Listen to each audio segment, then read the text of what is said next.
জীবনে প্রথমবার আফগানি সালোয়ার সেলাই করলে পরলাম। হ্যাঁ, কিনে পরেছি অনেকবার, তবে নিজে সেলাই করেছি আজকেই প্রথম। আসসালামু আলাইকুম, সুইসিতার আজকের পর্বে সবাইকে ওয়েলকাম জানাচ্ছি। আজকের ভিডিওতে থাকছে আফগানি সালোয়ার কাটিং, সেই সাথে সেলাই। ভিডিওটি লম্বা হবে, তাই আমি সংক্ষেপে বুঝিয়ে দেওয়ার চেষ্টা করেছি। আশা করছি নতুনদের আমার ভিডিও আজকে ভালো লাগবে, আর ভালো লেগে থাকলে চ্যানেলটিকে সাবস্ক্রাইব করে যেতে একদম ভুলবেন না। আপনাদের সাপোর্ট আমার অনেক প্রয়োজন, আর সেই সাথে দেখে নিন আমার চ্যানেলে অলরেডি আপলোড দেওয়া অনেক রকম ভিডিও। কিছু না কিছু নিশ্চয়ই আপনাদের ভালোই লাগবে। কথা না বাড়িয়ে চলুন ভিডিওটা শুরু করছি। এখানে আড়াই গজ কাপড় রয়েছে। এটা একটা থ্রি পিস থেকে পাওয়া প্যান্টের কাপড়, যেটার জামা আমি আগে সেলাই করে ফেলেছি, আর এখন প্যান্টটা দিয়ে একটি আফগানি কাটিং করব, অর্থাৎ আফগানি সালোয়ার কাটিং করব। তো দেখতে পাচ্ছেন কাপড়টিকে 4 ভাঁজ করে নিয়েছি, আর লম্বা মেপে নিয়েছি। লম্বা প্রায় 41 মতো হয়েছে। আর যেহেতু কোমরে আলাদা কোনো পট্টি থাকবে না, যেমন সাধারণ সালোয়ারে আমরা দিয়ে থাকি, তো সরাসরি লম্বা একটা সালোয়ার হতে যাচ্ছে। আর কিছু টুকরো কাপড় ছিল জামা থেকে বেঁচে যাওয়া, সেগুলো আমি প্যান্টের নিচে পট্টি দিব, যা পরেই দেখতে পারবেন। প্রথমে আমি কোমরের মাপটা নিয়ে নিচ্ছি। কোমরে 1 ইঞ্চি উপরে একটু ছেড়ে দিলাম, এতে করে ইলাস্টিক বা ফিতা বটে নিতে পারবো।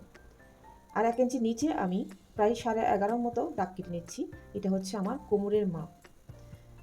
এই দাগটা কীভাবে এসেছে এবার বলছি। আমার জামার কোমর হচ্ছে 40, আরও কম, আমি একটু 40 করি, তো 40-এর সাথে আমি 6 অ্যাড করেছি 46। সেই 46কে 4 দিয়ে ভাগ করে 11 বা 11.5 এরকম আসে।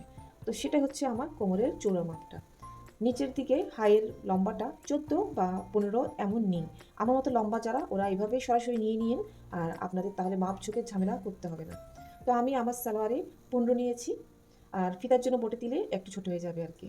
আর যে অংশে হাই লম্বা নিয়েছি, নিচের অংশেও সেম কোমরের মাপ অনুযায়ী আমি 11 বা 11.5 মতো দিয়েছি। আর 2 ইঞ্চি বাড়তি একটু এক্সট্রা নিয়েছি, আর দেখতে পাচ্ছেন একটি গোল দাগ দিয়ে দিচ্ছি, যেটা কোমরের শেপের জন্য অনেক জরুরি। এবার যে মাপটা আমি নিয়েছি কোমরের শেপের জন্য 2 ইঞ্চি অ্যাড করে 13, সেই 13কে আমি 2 ভাগ করছি, এতে করে 6.5 ইঞ্চি রয়েছে। আর সেই 6.5 ইঞ্চি আমি দিব পায়ের গোলের মাপ। আফগানি সালোয়ারগুলোতে কিন্তু পায়ের মাপটা একটু ছোট হয়, তাহলে আফগানি সালোয়ারগুলো পরার পর দেখতে সুন্দর লাগে। আর আমি পুরো কাপড়টাই স্কোয়ারভাবে নিয়ে নিচ্ছি, দেখতে পাচ্ছেন। আমি তেসরা করে নর্মাল কোনো সালোয়ারের মতো আজকে ড্রয়িং করছি না, কেননা নিচের অংশে অনেকগুলো কুচি হবে, আর সেই কুচিটার উপরে একটা এক্সট্রা পট্টি হবে। এতে করে আমরা তৈরি করে নিব একটি আফগানি সালোয়ার। যে টুকরোটা দেখতে পাচ্ছেন, এটা আমার জামার সাইড থেকে বেঁচে গিয়েছিল, তো জামার সাথে মিল রেখে সালোয়ারটা তৈরি করব, এতে করে পরার পরে দেখতে ভালো লাগবে থ্রি পিসটা। ড্রয়িং অনুযায়ী কেটে নিচ্ছি। কোমরের দিকে আমি 1/2 ইঞ্চি মতো একটু বাড়তি রাখছি, এখানে সেলাই পড়বে। আর নিচের অংশে তেমন কোনো বাড়তি নিচ্ছি না। কাট করার পরে একটু দেখিয়ে দিচ্ছি, দেখুন। নিচের অংশে আমি কুচকে সেলাই করব, ছোট ছোট ভাঁজ দিয়ে, যতটুকু ভাঁজ দেওয়া যায়।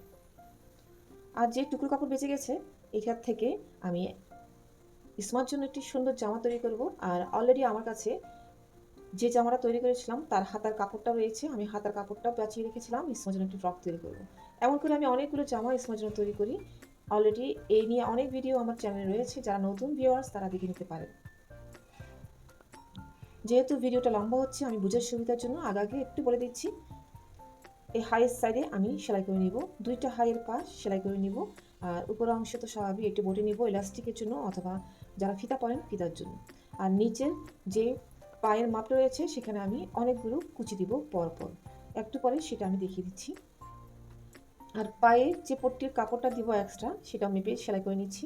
এখানে আমি 14 ইঞ্চির মতো কাপড় নিয়েছি লম্বাতে, আর চৌড়া প্রায় 2 ইঞ্চির থেকে একটু বেশি নিয়েছি। আর বিভিন্ন সেলাই ফেলাই করে এটা প্রায় 1.5 ইঞ্চির মতো চৌড়া হয়ে যাবে। নিচের অংশের পট্টির কাপড়টাতে অলরেডি আমি একটা বক্রম লাগিয়ে নিয়েছি। বক্রমটা প্রায় 1 ইঞ্চির মতো চৌড়া ছিল। এক পাশে একটু বটে সেলাই করে নিয়েছি, আর অন্য পাশে সামান্য একটু কাপড় বাড়তি রেখেছি, কেননা এই অংশে আমি আরেকটা কাপড় জোড়া লাগাবো। এতে করে সালোয়ারের নিচের অংশে পট্টিটা খুব সহজভাবেই লাগিয়ে নেওয়া যাবে। তো আমি দেখিয়ে দিচ্ছি, দেখুন। এক্সট্রা যে কাপড়টা আমি সেম সাইজে কেটেছি, উল্টো পাশ রেখে সেলাইটা করে নিচ্ছি। সেলাইটা করার পরে কাপড়টাকে একটু উল্টিয়ে দিয়ে নিচের অংশে চাপ সেলাই করে নেব। আপনারা চাইলে এই অংশে আরও কিছু ডিজাইন দিয়ে সেলাই ফোড়াই করতে পারেন, তো আমি আর এত রকম সেলাই ফোড়া করছি না, আমার হাতে সময় কম। অলরেডি আমি কোমরের হাইয়ের 2 পাশ সেলাই করে নিয়েছি। আর পায়ের মাপ দেখতে পাচ্ছেন, একটার পর একটা 1/2 ইঞ্চির মতো বা একটু ছোটো কুচি দিয়ে পুরো পাটাকে কুচি দিয়ে একদম ভরিয়ে ফেলেছি। তো কুচি দিয়ে সেলাই করার পরে দেখতে পাচ্ছি পায়ের গোলের মাপ একটু ছোট হয়ে যাচ্ছে, মানে এটা 2 ভাঁজ করে 6 হয়ে যাচ্ছে। তো আমার 2 ভাঁজ করে 7 প্রয়োজন। তো আমি একটু সেলাই খুলে দিচ্ছি, যেগুলো ভাঁজ দিয়ে সেলাই করেছিলাম 2-3টা ভাঁজ সেলাই খোলার পরে পায়ের গোলের মাপ একেবারে বরাবর হয়ে গিয়েছে, যেমন আমি পট্টিটা তৈরি করে রেখেছিলাম সেই মাপ অনুযায়ী। তো দেখুন আমি পট্টিটা কীভাবে পায়ের মাপে লাগিয়ে নিচ্ছি বরাবর করে। তো সুবিধার জন্য আমি এক্সট্রা লাল কাপড়টা আর একটু বোটে একদম বক্রমের বরাবর এনে দিয়েছি। এতে করে যে সুবিধা হবে সেটা হচ্ছে দুভাঁজ করে সরাসরি সালোয়ারের কুচির উপরে আমি একটা চাপ সেলাই দিয়ে দিব। এবার দেখে নিন কীভাবে আমি কুচিটার উপরে এই পট্টিটা খুব সহজে লাগিয়ে নিচ্ছি। আমার ভিডিওটা যদি আজকে আপনাদের ভালো লেগে থাকে অবশ্যই প্রিয়জনদের সাথে শেয়ার করে নিন, তাদের কাছে শেয়ার করে তাদেরকে দেখার সুযোগ করে দিন। আর কমেন্টে জানাবেন আমার ভিডিওগুলো আপনাদের কেমন লাগে। আর এরই মাঝে মাঝে আমি কিছু টিপস শেয়ার করছি, সেগুলো দেখতে ভুলবেন না শর্টসে গিয়ে। কথা বলতে বলতে চাপ সেলাইটা হয়ে গিয়েছে, দেখুন কেমন লাগছে। অবশ্যই সেলাই করার পরে পায়ের অংশে এই নিচের অংশটা আয়রন করে নেবেন। তো আমি আয়রন ফায়রনের ঝামেলা যাচ্ছি না, আমি দুপাশের পায়ের সাইডটা সেলাই করে নিচ্ছি। প্রায় আধা ইঞ্চির মতোই কাপড় রেখে আমি পায়ের মাপ অনুযায়ী সেলাই করে নিচ্ছি। আর আজকে এই সেলারে পায়ের গোলটাই রেখেছি 6.5। সব শেষে কোমরের অংশটা সেলাই করে নিচ্ছি, প্রায় 1 ইঞ্চির মতো বটে দিয়েছি।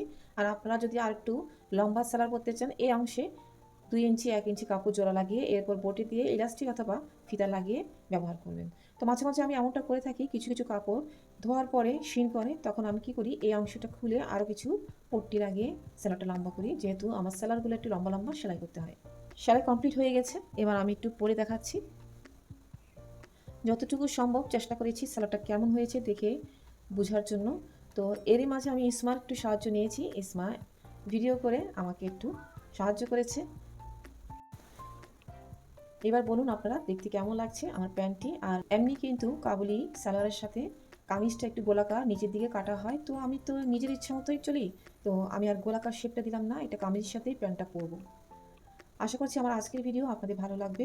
যদি ভালো লেগে থাকে লাইক কমেন্ট দিতে একদম ভুলবেন না। আজকে তাহলে বিদায় নিচ্ছি, ইনশাল্লাহ নতুন কিছু নিয়ে খুব তাড়াতাড়ি আবারও দেখা হবে। ভালো থাকবেন সবাই, আর আমার জন্য বেশি বেশি দোয়া করবেন আর আমাকে সাপোর্ট করবেন। বিদায় নিচ্ছি, আল্লাহ হাফেজ।